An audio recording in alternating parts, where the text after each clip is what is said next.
नमस्कार, आदाब, सत श्री अकाल। लाइव नेशन 7 में आपका स्वागत है। मैं शादाब मलिक।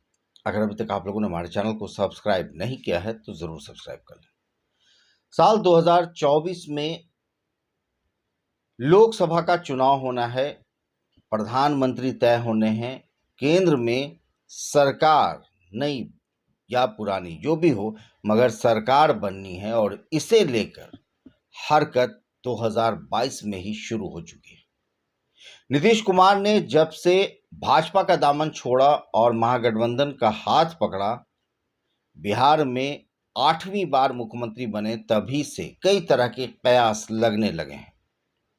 मगर सवाल ये खड़ा होता है कि साल 2024 के चुनाव की जो तैयारी चल रही है, इससे लेकर कई तरह के सवाल उठ रहे हैं, क्योंकि नरेंद्र मोदी एक तरफ भाजपा की कमान संभाल रहे हैं तो नीतीश कुमार विपक्ष की पार्टियों को एकजुट करने की पूरी कोशिश में लगे हुए हैं, क्योंकि ये सभी को पता है कि विपक्ष को एकजुट किए बिना नरेंद्र मोदी के बुलेट ट्रेन को रोक पाना मुश्किल है। क्योंकि नरेंद्र मोदी जिस तरह से साल 2014 में पहली बार प्रधानमंत्री बने, लगातार 2019 में दूसरी बार प्रधानमंत्री बने, ऐसे में तीसरी बार प्रधानमंत्री बनने की उनकी रफ्तार को धीमी करने के लिए या कहें रोकने के लिए नीतीश कुमार विपक्ष को एकजुट करने की कोशिश कर रहे हैं। मगर विपक्ष में भी कुछ चेहरे ऐसे हैं जो अपने आप को केंद्र में बड़ा नेता प्रोजेक्ट करने की कोशिश कर रहे हैं, जिसमें केसीआर जो आंध्र प्रदेश के मुख्यमंत्री हैं वो भी नज़र आ रहे हैं। तो वहीं अगर हम बात करें पश्चिम बंगाल की मुख्यमंत्री ममता बनर्जी और दिल्ली की अगर हम बात करें तो दिल्ली के मुख्यमंत्री केजरीवाल पंजाब के रास्ते अब और आगे अपने कदम बढ़ाने की कोशिश में है। तो ये सारे बातों को अगर तीसरी बात अगर इसमें जोड़ी जाए तो वो है कांग्रेस। और सबसे बड़ा सवाल ये है कि क्या कांग्रेस अपने किसी नेता को छोड़कर किसी और दूसरी पार्टी के नेता को प्रधानमंत्री के रूप में समर्थन देगी? ये बड़ा सवाल है, क्योंकि राहुल गांधी की अगर हम बात करें तो देश जोड़ो यात्रा पर निकले हुए हैं। वो देश जोड़ो यात्रा कर रहे हैं, जो कन्याकुमारी से लेकर कश्मीर तक की उनकी यात्रा है।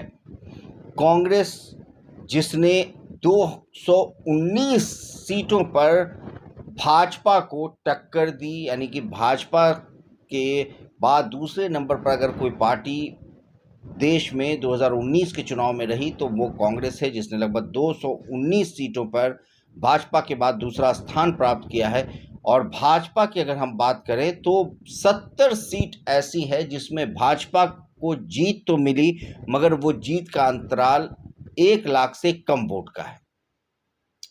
जबकि अगर हम बात करें 3 लाख से अधिक वोट की तो ऐसे 105 सीटें हैं जिस पर 3 लाख से अधिक वोट से भाजपा ने जीत दर्ज की है। मगर सवाल यह है कि जिन सीटों पर भाजपा ने 1 लाख से कम अंतराल से जीत दर्ज की है, अगर सारी विपक्ष की पार्टियां एकजुट हो जाती हैं तो ये तय माना जाए कि वो 70 सीटें भाजपा की झोली से निकाली जा सकती है। मगर सवाल ये है कि आखिर वो चेहरा कौन होगा? तो ऐसे में अगर हम बात करें कांग्रेस और आप के रिश्ते की, तो आप भाजपा से ज़्यादा कांग्रेस से नफरत करती है। कहीं ना कहीं आप कांग्रेस से ज़्यादा दूर दिखती है। नीतीश कुमार की अगर हम बात करें तो नीतीश कुमार ने कभी कांग्रेस के खिलाफ नहीं बोलने की कोशिश की है। तो ऐसे में अब सवाल यह है कि क्या राहुल गांधी को प्रोजेक्ट करने की कोशिश कांग्रेस करेगी? तो फिर नीतीश कुमार खुद को प्रोजेक्ट करना चाह रहे हैं, जबकि नीतीश कुमार ने लगातार ये बात कही है कि वो प्रधानमंत्री नहीं बनना चाहते हैं। मगर अब सवाल ये खड़ा होता है कि अगर 3 मोर्चे तैयार होते हैं, एक तरफ भाजपा और उनके सहयोगी पार्टी, दूसरी तरफ कांग्रेस और उनकी सहयोगी पार्टी, और तीसरी तरफ अगर तीसरा मोर्चा होता है, तो फिर साफ है कि भाजपा का रास्ता बिल्कुल साफ होगा। नरेंद्र मोदी को रोकने वाला कोई नहीं होगा। मगर जिस कोशिश में नीतीश कुमार हैं, अगर उसमें कामयाबी मिल जाती है तो फिर सवाल ये खड़ा होता है कि क्या कांग्रेस ऐसा समर्थन करेगी जिसमें वो खुद को सबसे बड़ी पार्टी होते हुए भी एक कदम पीछे रखते हुए, जिस तरह से बिहार में नीतीश कुमार को मुख्यमंत्री बना दिया गया, बावजूद इसके कि वो बिहार में तीसरी नंबर की पार्टी हैं, राजद के साथ उनका समर्थन है मगर वो राजद से कम सीटों पर हैं। ऐसे में क्या कांग्रेस इस बात को तैयार होगी? तो सवाल ये खड़ा होता है कि इसके अलावा कोई रास्ता भी नजर नहीं आता है। अगर विपक्ष एकजुट नहीं होता है तो नरेंद्र मोदी को रोकना मुश्किल होगा। 2024 का चुनाव एक तरफा होता हुआ दिखेगा अगर 3 मोर्चे बन गए तो।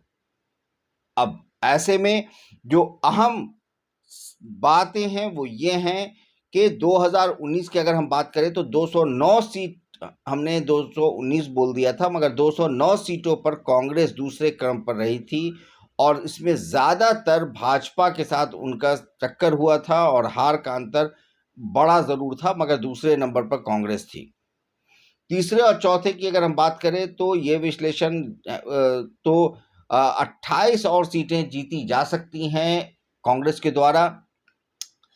तेजस्वी यादव और अखिलेश यादव अभी मैदान में जुटे नहीं हैं, वो पार्टियों को एकजुट करने में अभी नज़र तो नहीं आ रहे हैं। ऐसे में जो अहम चीज़ें हैं वो साफ इशारा करती हैं कि विपक्ष को एकजुट होना होगा। अब ऐसे में कई सवाल खड़े होते हैं कि कांग्रेस की कोशिश है खुद को सामने लाने की और इसी वजह से राहुल गांधी भारत जोड़ो यात्रा पर निकल चुके हैं। वो कन्याकुमारी से कश्मीर तक की यात्रा करेंगे, पैदल यात्रा करेंगे, लोगों से जुड़ेंगे। अभी इसमें बिहार वो नहीं आएंगे, जिसको लेकर बिहार में नहीं आने को लेकर उन पर काफ़ी भाजपा ने हमला भी किया।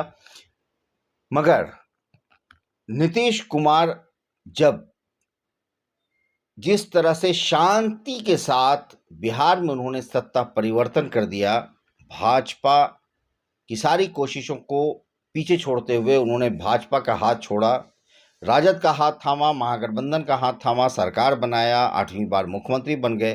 तो अब प्रधानमंत्री की रेस में भी कहीं ऐसा ना हो कि नीतीश कुमार कामयाबी के तरफ जो अपना कदम बढ़ा रहे हैं वो शांतिपूर्ण ढंग से विपक्ष को एकजुट कर ले।